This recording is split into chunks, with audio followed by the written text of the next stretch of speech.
Olá, queridos alunos, tudo bem com vocês? Estamos continuando nosso conteúdo de biologia. Eu sou o professor Alan e essa é a nossa segunda aula. Na primeira aula, trabalhamos com as características que definem um ser vivo.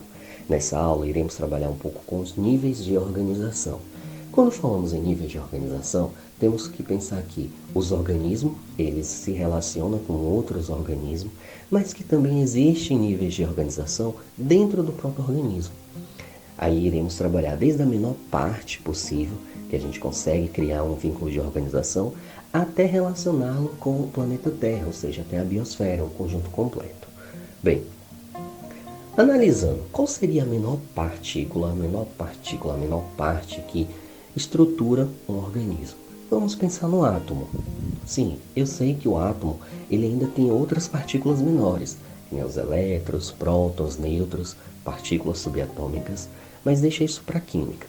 No nosso nível de estudo, nos importa saber que uma das menores partículas que consegue se organizar é os átomos. Bem, os átomos eles podem ser de um mesmo elemento ou de elementos diferentes. E esses átomos podem se organizar formando as moléculas. No caso aí mesmo, temos a molécula da água, que é formada por um átomo de oxigênio e dois átomos de hidrogênio. As moléculas, então, tendem a se organizar também.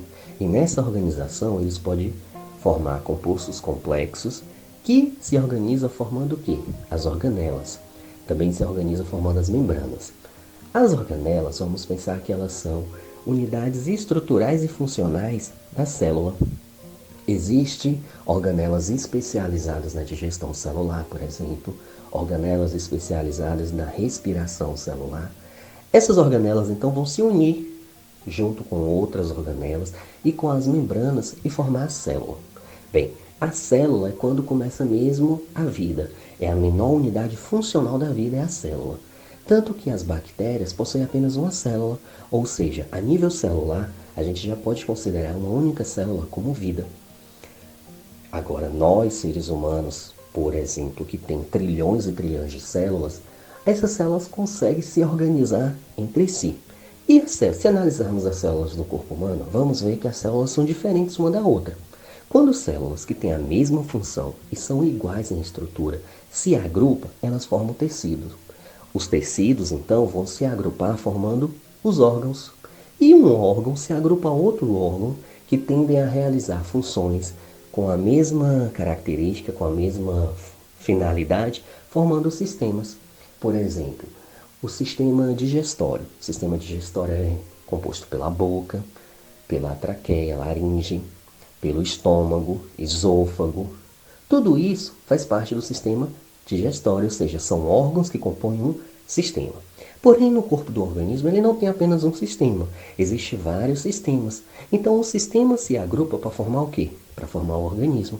Sistema respiratório, circulatório, sistema locomotor, todos eles vão se reunir, formando então o quê? O organismo. Então, já começamos agora a parte macro, a parte maior. Um organismo da mesma espécie se agrupa com outro organismo da mesma espécie, formando que uma população. Quando eu falo, por exemplo, a população de Catolezinho, o que eu estou querendo falar? Eu estou falando que em Catolezinho existem seres humanos que vivem ali e se relacionam. Ou seja, toda vez que eu tenho um conjunto de organismos da mesma espécie que vive em um determinado local e se relaciona, eu tenho aqui uma população. Porém, uma população pode se relacionar com outras populações, e aí de diferentes espécies. Quando eu tenho uma população de uma espécie se relacionando com outras populações de outra espécie, eu tenho o quê? A formação de uma comunidade. A comunidade já vai ser um agrupamento de várias espécies. E esse agrupamento de espécies, ele, que é chamado de fatores bióticos, e bio vem de vida, vai se relacionar com os fatores abióticos, com os fatores que não são vivos, como o relevo, como a luz, a água. E quando tem essa relação da comunidade com fatores abióticos, eu tenho a formação de um ecossistema. Aí sim, o ecossistema já é uma unidade maior. Porém, no planeta Terra existem vários ecossistemas. Quando eu tenho a união de vários ecossistemas, eu tenho uma formação da biosfera, ou seja, a formação de todos os seres vivos que habitam no planeta Terra. Bem, vocês conseguiram entender? Ele é bem tranquilo esse conteúdo. Mais para frente, até chegar no terceiro ano, iremos trabalhar com todos eles bem detalhado, né? Principalmente a parte macro. No primeiro ano ainda trabalharemos com a parte macro dos organismos. Mas se tiver dúvidas, vocês vão mandar para mim. Toda dúvida que tiver, não fiquem com dúvida, não tenham vergonha de perguntar. É muito normal agora, nessa nova modalidade de ensino, surgir dúvidas, mas há necessidade de vocês retirarem essas dúvidas comigo.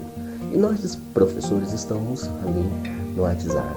Pode ser que eu demore um pouquinho para responder, porque são muitos alunos, mas eu irei responder a dúvida de cada um. É bom que as dúvidas sejam colocadas no grupo, porque talvez a dúvida de um aluno seja a dúvida também do outro aluno.